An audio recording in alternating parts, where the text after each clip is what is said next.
A woman is diagnosed with breast cancer every 2 minutes on average in the United States. Since 2007, death rates from breast cancer have decreased in women older than 50, according to the American Cancer Society. The decrease is attributed to early detection and increased awareness. When it comes to breast cancer, early detection is the best protection. Part of the process involves seeking comprehensive breast care. But what exactly does comprehensive breast care entail? Hi everyone, I'm Daniela Contreras. I'm here with Enloe hematologist-oncologist Dr. Nicole Whitlatch and radiologist Dr. Lara Bussey to dive into comprehensive breast care. Thank you both for being here today. Thank you for having us. Thank you for having us. So I'll start with asking both of you, what is comprehensive breast care? Comprehensive breast care is an approach to a patient's cancer based upon the type of breast cancer. As we now know, breast cancer is not one type. There are many types. And so a woman's cancer approach is based upon her type, her stage, and it requires a treatment plan from multiple specialists within the field of breast cancer, including my discipline, which is medical oncology, surgical oncology, radiologists like Dr. Bussey, radiation oncologists. And so we all come together to come up with an individual treatment plan for each patient. So yeah, I agree with Nicole, and I think that comprehensive breast care it's a collaborative approach between all of the different disciplines. So the woman may start in my area with imaging, and then when we come to a potential diagnosis, then she's going to be seen with the surgical oncologists, with the radiation oncologists, and also with the team with genetic counselors and just to help comprehensively help this woman through her diagnosis. So we have exciting news to share. All of Enloe's breast care services have been consolidated into one place. Is that right? Yes. Yeah, we're super excited. We're in the process of opening over here at the Fountain Building on the second floor. And we are all going to be right next to each other. So a woman can come to the same place for her imaging. And if she needs to have any genetic testing or any other counseling, or if for some reason, she were to receive a diagnosis of breast cancer, all of the treatment options are here in the same place. And so the great thing about our new facility is we're all on the same floor, we're all together. So we're able to really just make that collaborative approach that much greater. That's amazing. And Dr. Whitlatch, can you tell us what are some of the early signs of breast cancer? Sure.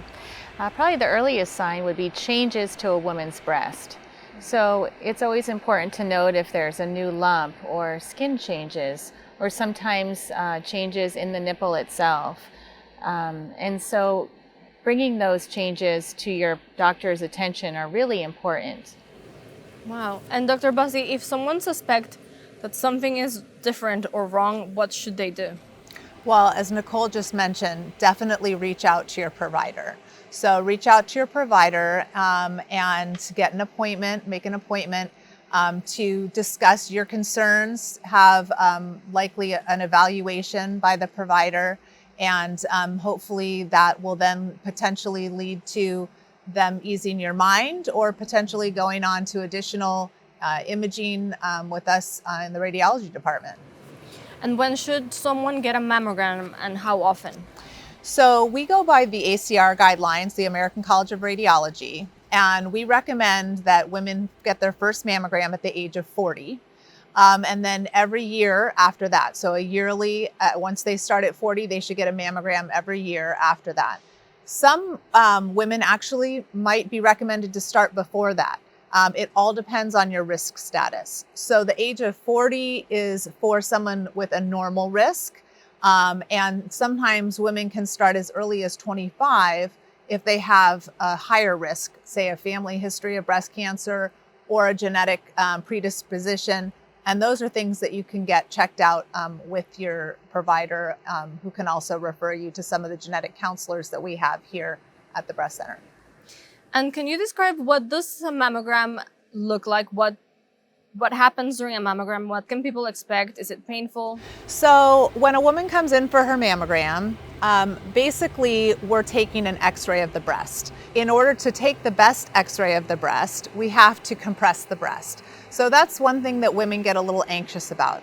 One great thing is we have two new machines that we've put in here at the Breast Care Center that have a new contour paddle. That contour paddle is kind of a curved paddle, so it's much more comfortable when getting a mammogram.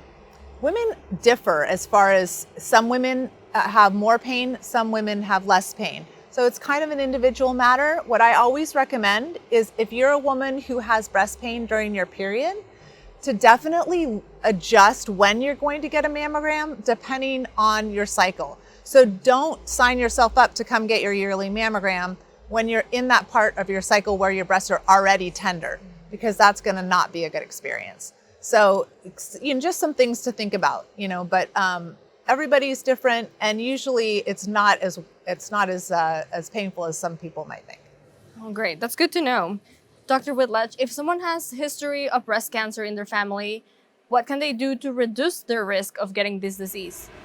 That's a great question. I think what's important is for a woman to discuss her family history with her primary provider, because as Dr. Bussey had mentioned in her recent response, when there is a strong family history, that could be an indication to have genetic testing.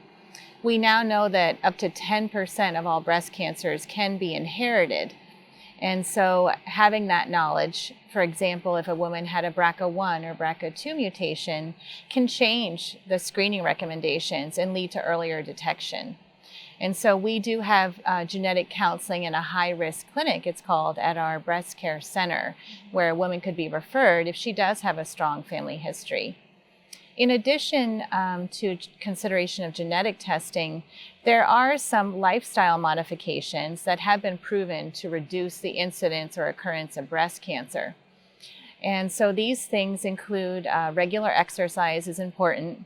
And in the studies, that's defined as 30-minute sessions of aerobic activity up to 5 times a week, or shorter number of aerobic activity sessions, such as 2 60-minute workouts a week. But in essence, activity is good. Furthermore, reducing body weight. So having a normal body mass index, it's the medical term, so a BMI of 25 or less has been shown to reduce breast cancer incidence. So just paying attention to your diet, healthy lifestyle. And then the third risk factor in terms of lifestyle that's been linked to breast cancer is excessive alcohol intake. So it's okay to have alcohol here and there, certainly, but studies have clearly shown that having more than 1 alcoholic beverage a day can increase a woman's risk of developing breast cancer. And so in terms of what is a beverage, so for wine, 5 ounces is considered, 1 serving. Beer, 12 ounces, and then liquor would be 1.5 ounces. So more than that daily can increase the risk of developing breast cancer. Oh, wow. And we hear the term a lot, breast cancer. Breast cancer basically is surrounding us everywhere. But what is actually breast cancer? Well, breast cancer essentially is a growth of abnormal cells or cancerous cells within the breast itself. And typically, when we see breast cancer, it is early stage and localized to the breast, but rarely breast cancer can spread throughout the body to other organs through the lymphatics. Wow, okay. And how do you treat breast cancer? Great question. As we talked about a little earlier, breast cancer really is not one disease anymore. We've now come to understand that there are many different types of breast cancer. And so our approach to breast cancer, as we mentioned, is a team approach based on the type of breast cancer and then where the breast cancer has spread, what we refer to as the stage of breast cancer. So in the early stages, breast cancer is treated with a combination of therapies, including surgery to remove the cancer. Sometimes radiation is indicated post-operatively to prevent a recurrence of breast cancer in the breast or lymph nodes.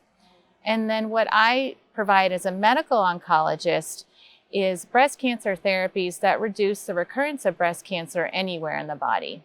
So that can include hormone-based treatment, which are medications that block the body's production of estrogen and progesterone that could stimulate breast cancer. Chemotherapy is another treatment that we sometimes utilize to treat breast cancer.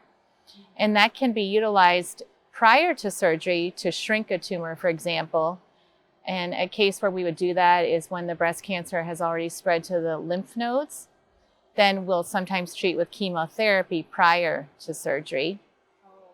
And then we have specific targeted treatments that treat specific types of breast cancer as well that can be incorporated into that treatment plan.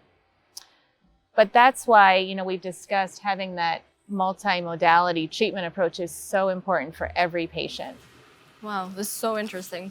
And Dr. Bussey, are there any other options other than a mammogram for screening? There are screening options. Mammography is by far the best screening option.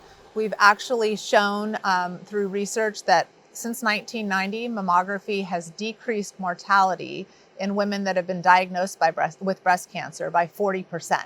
So it's an amazing screening tool. But we also use other modalities. We use ultrasound, breast ultrasound.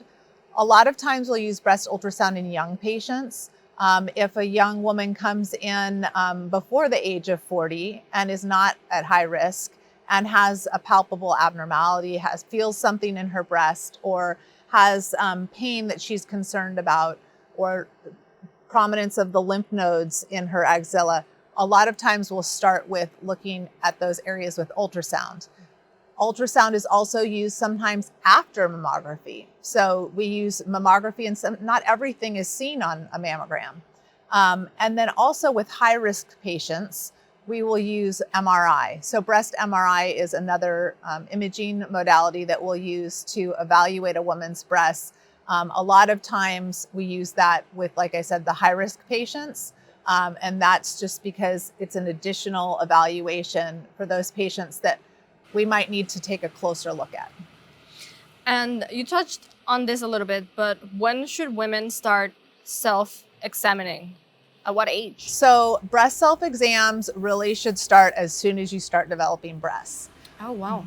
Basically, the reason for that is you want to know the changes in your breasts that are normal.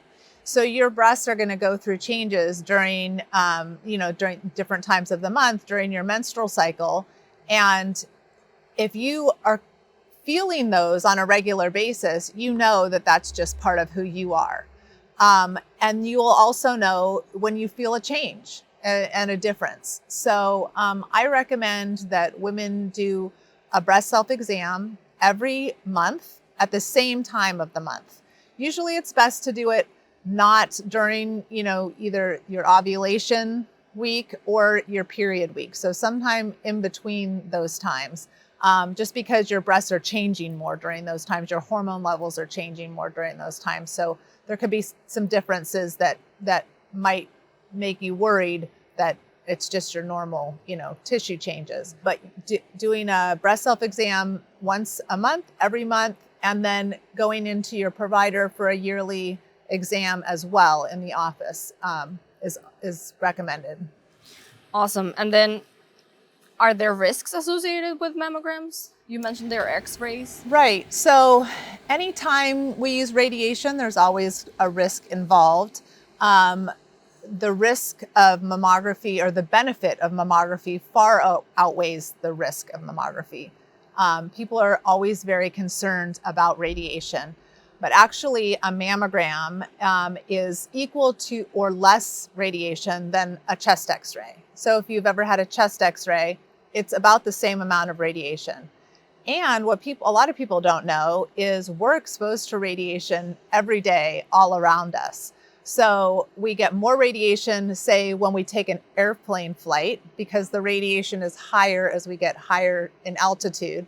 So if people fly to and from New York or something like that, you're getting radiation there too. So there's a lot of ways that we get radiation on a daily basis that a mammogram does not exceed, those exposures. Oh, wow. Okay. That makes a lot of sense. And Dr. Whitlatch, can you kind of walk us through since the moment that someone gets diagnosed to the moment that they receive treatment and then go on to recovery? What is that journey like? Sure, that's a great question. And I think it does vary for every woman, but in general, once a biopsy has documented the presence of breast cancer, that's where a woman's treatment will begin. And she'll be referred typically to a breast surgeon. And then the breast surgeon will often try and stage the cancer, as I've alluded to earlier. Staging is trying to figure out, where is this breast cancer? Is it located or confined just in the breast tissue? Has it spread to the axillary lymph nodes, as Dr. Bussey had mentioned? Because that really helps us come up with the best plan. So a lot of times what will happen is a woman will see the breast surgeon, who will then order further imaging studies, such as breast MRI, as Dr. Bussey was talking about, because especially in our younger women with denser breast tissue, breast MRI can tell more of the picture and can really clarify how big is the tumor, has it spread to lymph nodes. And then from there, after we have the imaging, typically I'll get involved and see the patient and determine if medical oncology treatments like we discussed, such as chemotherapy, should be given prior to surgery versus after surgery. And so it can take time. And I think that's something important to discuss, is that once someone has a breast cancer diagnosis, it can be very stress-provoking, clearly and understandably, and waiting to get those tests can be very hard. And I try to reassure my patients that although we're waiting, we're trying to get the best plan in place for each woman. So sometimes that can take 2 to 3 weeks until we have a definitive treatment plan. A lot of times what we do at our breast cancer treatment center is we have something called multidisciplinary tumor board, where we'll meet and we'll review a woman's case, including the biopsy results, all of her imaging tests that we've done. And at that tumor board, we have our radiologist present, our surgeon, medical oncologist, radiation oncologist. So everybody's there to help come up with the best plan for each woman. Oh, that's amazing. That is very good to hear. It's like a group, your team together. It is. I think the other thing I would add is, with breast cancer, treatment can be long. So a treatment plan for one woman may entail a whole year of my medical therapies, such as chemotherapy or targeted treatments. And the hormone blocking pills that we recommend, the standard is to take these medications for a minimum of 5 years in the setting of hormone positive breast cancer and a maximum of 10 years. So this is a long journey for our patients. And so it's important to let them know that they're not alone in this journey and we're with them all through. That's awesome. That's so good to hear. And I hear that not only females have to worry about this, males can also get breast cancer. You're right. That's a good point, because we don't talk about it a lot, but certainly I have men in my practice. And so male breast cancer is not very common, but it does occur. Typically 1 in 1,000 men versus 1 in 8 women. So you can see the difference there. Yes. So it is rare, but it's very important if a man feels a lesion in his breast or a lump to let his provider know so that he can get that evaluated. There's also a clear connection between genetic syndromes and male breast cancer. So when a man is diagnosed with breast cancer, that's an indication actually to undergo genetic testing. Oh, wow. Yeah, that's probably a good option for them. Is there anything else that any of you would like to add that I didn't ask you? It's just, we've made such strides in breast cancer, both diagnosis and in treatment, in the last 10 years that it's become a diagnosis, thankfully, that even though obviously no one wants to get a diagnosis of cancer, breast cancer is one that we've been able to really improve. Like I was speaking of earlier, the mortality, and really decrease the amount of mortality. And there's so many women who are living proof of battling and succeeding the battle with breast cancer. And so it's just, it's an amazing journey, like Nicole was talking about. It is definitely a journey. And these women, even when they get, quote, free of cancer, or get to a point where, they aren't necessarily dealing with their current diagnosis, it's obviously something that's part of their lives forever, and their family and everyone else. So as Nicole was saying, we just really strive for the Enloe Breast Center to be a place where they feel like we have their best interest at heart, and any concern or question they feel comfortable bringing to us, and we will try and make them comfortable with the process. That's awesome. I agree. Very well put. I think that, the good thing is that there is so much research in breast cancer, and new treatments are developed all the time, and there's a lot of hope. And that's part of why I love my job, because there's so much more we can offer patients now with all these new medications and clinical trials. And we see patients living long lives. The 5-year survival rate for the average woman with breast cancer is going to be over 90%. It's probably one of the better outcomes of all the cancer types, likely due to early detection, also due to better treatments. And even in the setting of metastatic breast cancer, which is very scary, we have patients who are living, and they're living many years a lot of times. So I just want people to be aware of that. That's a great note to end. And a positive light of this doesn't have to be a death sentence. It can be treatable. Is that right? Yes, definitely. Well, thank you so much, both of you, for being here today. Of course. Thank Thank you you for having us. And thank you so much for watching. If you enjoyed today's discussion, be sure to catch Enloe's podcast, Health Matters. We placed the link to it in the comments field. Goodbye for now.